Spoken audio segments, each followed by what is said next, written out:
Yeah, I don't think, the great thing about athletics and sport is it gives you a chance to go work on things and go out there and see if you can get better at it. We got punched in the nose the other night in Baton Rouge, and we didn't punch back. We were looking for somebody to give us a Kleenex or a handkerchief so we could wipe the blood off of our mouth after we got punched. But our kids really battled. We had two. What day was that? Tuesday. When did you play LSU? Tuesday. So we had 2 or 3 great days of practice, and obviously rebounding was a point of emphasis. But it's hard to assimilate LSU's size because they have 4 guys all 6'10" to 7 foot, and that was.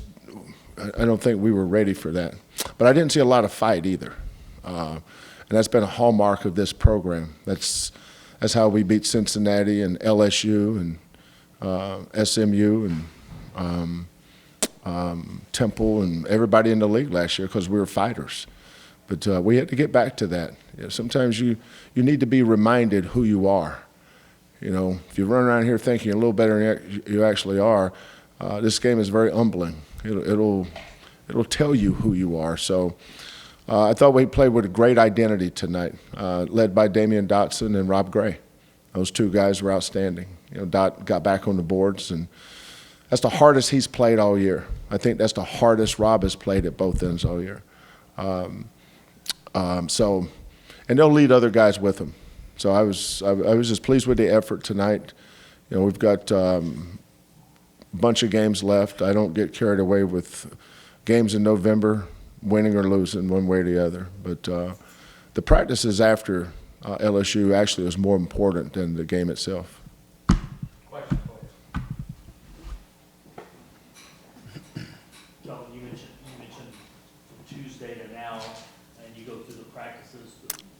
Immediately, how they came out, did you feel like that's the way they needed to respond, just jumping out to? Yeah, but it was more than that. It was practice. It was practice on Wednesday and Thursday, and then yesterday, the way they practice. And I was on them. I fussed at them hard, but they deserved it. We're not good enough to show up. None of us. We have to be a program that kicks and claws and scraps and fights for everything that we get. We're not one of the blue bloods. But sometimes our kids need to be reminded who they are. But there's plenty of. It's still young, early in the season. There's some teams that's already lost 3 or 4 games. That's going to be really good NCAA tournament teams in March. That's why you just don't worry about things in November. You just take your lumps and get better. Get back to practice. Focus on what you need to work on, and make sure your kids have the right attitude and the right effort. If you do those, and you're a good team, it usually works out. And I think we are a good team. Coach, it seemed like the flow of the game got better as it went on. Mm-hmm. Yeah. Sluggish in the first, about too much, but it seemed like it was just really flowing in the second half. Yeah, well, we had 19 assists, but we had some mindless, what are you doing, turnovers. And anytime you make a great play and get fouled and you miss both free throws, that tends to chop the game up. But we had a lot of respect for Prairie View. Coach Byron Smith, he's done a great job there. They went on the road and beat Fresno State. That's a great win for them. I was proud of them for that. I know how tough that job is and can be. But for them to go on the road and beat Fresno State and play these other teams, that's not easy. So we prepared hard for them. Coach Smith's a proud U of H graduate. He was a great player here, as was Coach Derek Daniels on that staff. And so we have a lot of respect for those guys. But it was, and he probably knew this. He probably told his kids this. They were probably playing us at the wrong time. That whoever we played after that debacle over in Baton Rouge, we were going to get after. You had 44 points off the bench, and that was exactly what you were about. So you have to be pleased with the performance of the bench tomorrow. Yeah, well, I told Wes when he was a walk-on, he's a much better free throw shooter. So when you're walk-ons have to make their free throws. So I guess that doesn't speak well for her bod. If I want them to make free throws, I keep them as walk-ons. You guys don't even, you guys get the humor in that? I mean, my God, give me a reaction or something. Jesse, I mean, you guys sitting there, I mean, you need some more peanuts or popcorn? Get them some water or some Coke. I mean, these guys are zombies, for God's sake. That's some good stuff I'm throwing out here. Come on, man. Give me a little something. But what were you talking about? Had to be pleased? Of course I was, yeah. Brooks, Brooks can shoot it, obviously. We didn't pull his name out of a hat. I mean, we recruit him because he's good at that.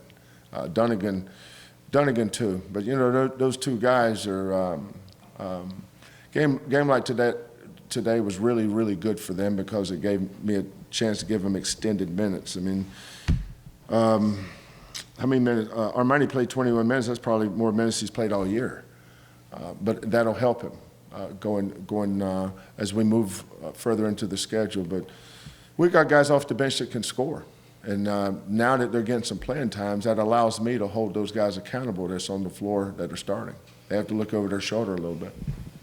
So this first game, you flipped Kyle and the chicken, was that just who you were playing? Yeah, Chicken got punched in the nose the other night. I just didn't like the way he reacted to it.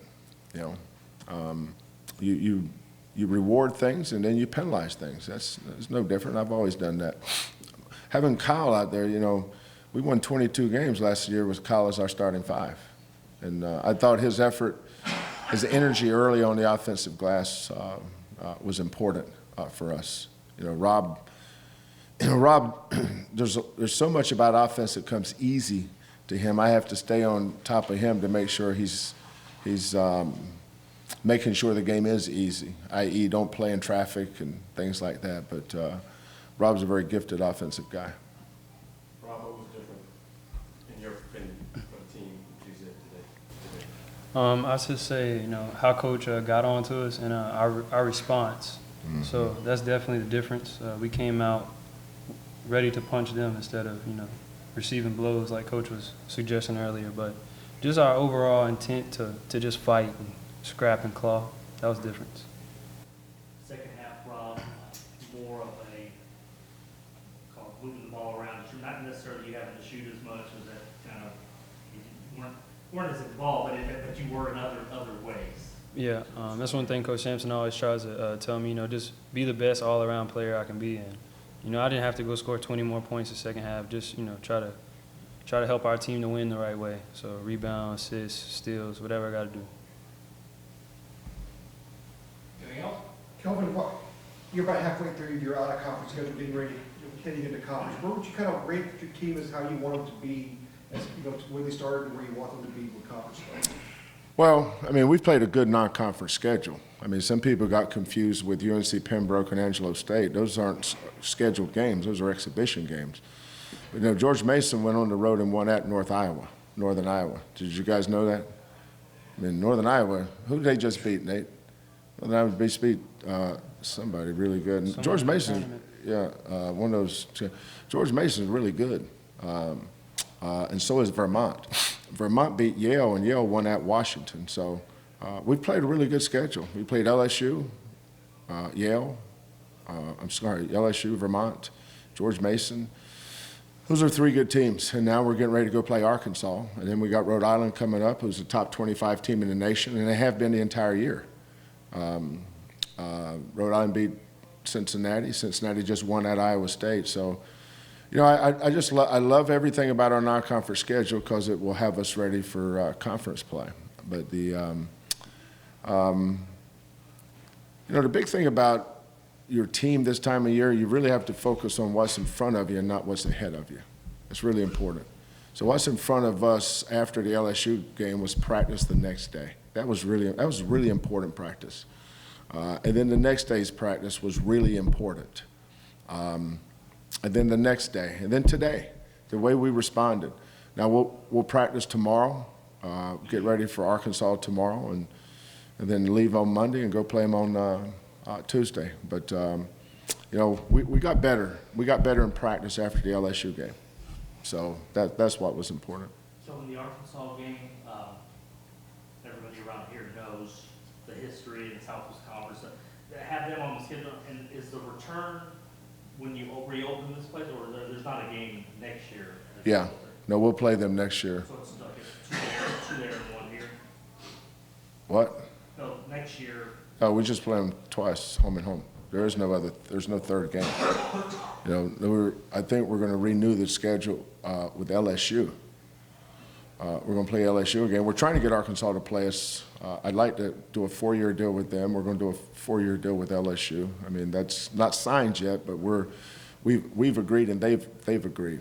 But you know, add 2 on, 2 Yeah. that you've already played. yeah. But we've had some other teams. You know, like Georgia Tech, Michigan. All those teams want to play us, but they don't want to come here. Well, hold up now. I mean, we really work hard at non-conference scheduling. But you just don't call up a Power 5 school and they automatically come play you. You know, the schools don't want to come play here now. You know, if we were a bad team, we could have a great non-conference schedule. Of course, in 2 years, you'd have a new coach too.